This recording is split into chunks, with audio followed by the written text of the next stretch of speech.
Hello, আসসালামু আলাইকুম। এই ভিডিওতে আমরা CSS দিয়ে এরকম একটা বাটন তৈরি করব।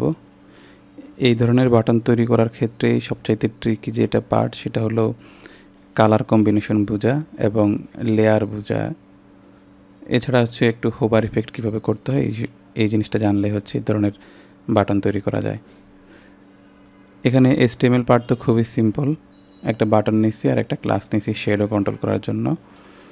আমি হচ্ছে CSSগুলাই এই ভিডিওতে দেখাবো। CSS এর কোড দেখলে আপনি হচ্ছে বুঝতে পারবেন কীভাবে এটা করতে হয়। পাশাপাশি হচ্ছে আমি কমপ্লিট সোর্স কোড দিয়ে দিব। ভিডিও ডেসক্রিপশন চেক করলে কমপ্লিট সোর্স কোডের লিঙ্ক পেয়ে যাবেন। ওইখান থেকে কোড ডাউনলোড করে নিজে নিজে প্র্যাকটিস করতে পারবেন। তো চলুন শুরু করি। আমি এই CSSগুলো রিমুভ করে দেব। রিমুভ করে দিয়ে CSS লেখা শুরু করব।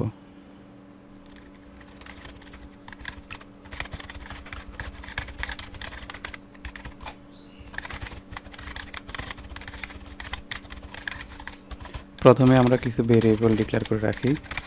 এই ভেরিয়েবলগুলো আমরা আমাদের অ্যানিমেশন এবং অন্যান্য জায়গায় ব্যবহার করতে পারবো, কমন জিনিসগুলা।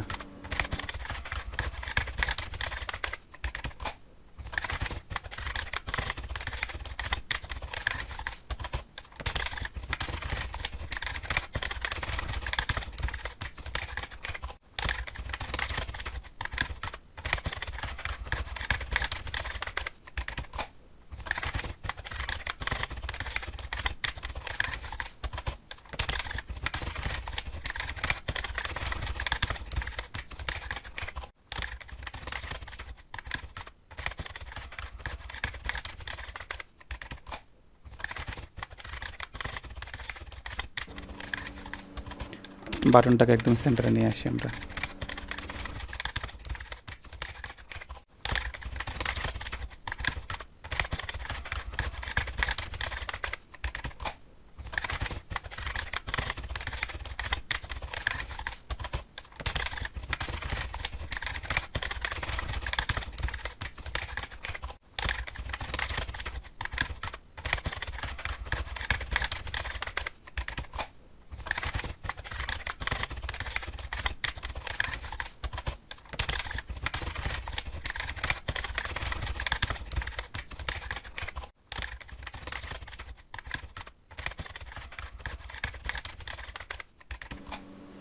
এই যে আমরা হচ্ছে আমাদের ভেরিয়েবলগুলো ইউজ করতেছি সব জায়গায়।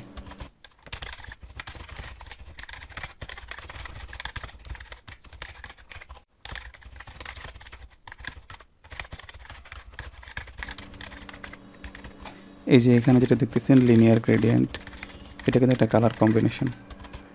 সো এই ধরনের কালার কম্বিনেশন পারলেই হচ্ছে এই ধরনের বাটন তৈরি করা যাবে।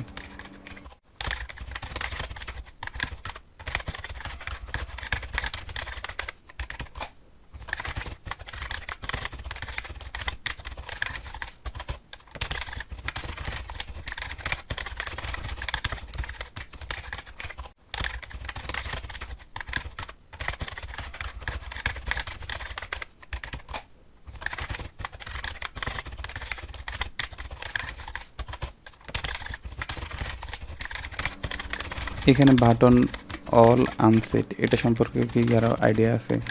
কমেন্ট করে জানাতে পারেন যে এটা কেন ব্যবহার করা হয়। এই যে বাটন অল আনসেট এটা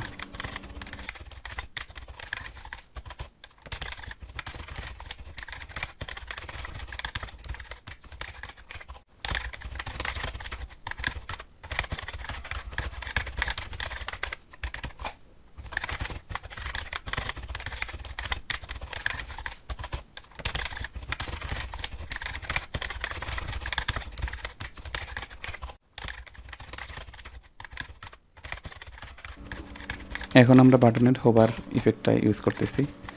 একটু পরে আমরা যখন হচ্ছে বাটনটাকে হোভার করব তখন একটা কালার কম্বিনেশন আসবে।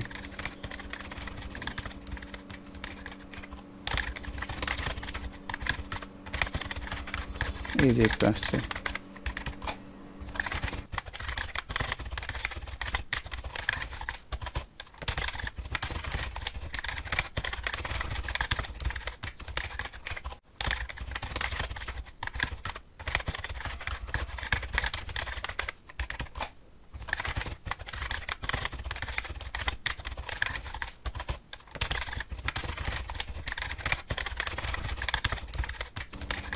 এই যে হোভার করলে এখন টেক্সটের যে শ্যাডোটা আছে শ্যাডোটা পরিবর্তন হচ্ছে।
এই যে কতগুলা ব্যাকগ্রাউন্ড ইউজ করে আমরা হচ্ছে এরকম একটা ইফেক্ট তৈরি করছি, যাতে করে হচ্ছে আমাদের এই কালারটা ঘুরে এরকম মনে হয় হোভার করলে। এই যে আমরা এখানে অ্যাঙ্গেলটা ঘোরাচ্ছি, এই যে ঘুরতেছে।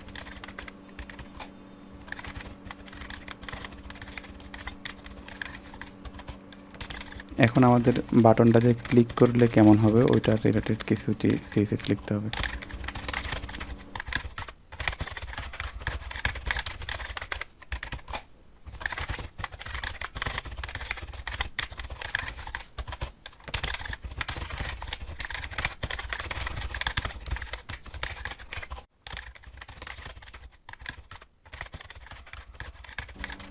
একদম ক্লিক করে চেপে ধরে রাখলে একটু চেঞ্জ আসে। ডেসক্রিপশন বক্সে আমি সোর্স কোডের লিঙ্ক দিয়ে দিয়েছি, ওইখান থেকে ডাউনলোড করে প্র্যাকটিস করতে পারেন।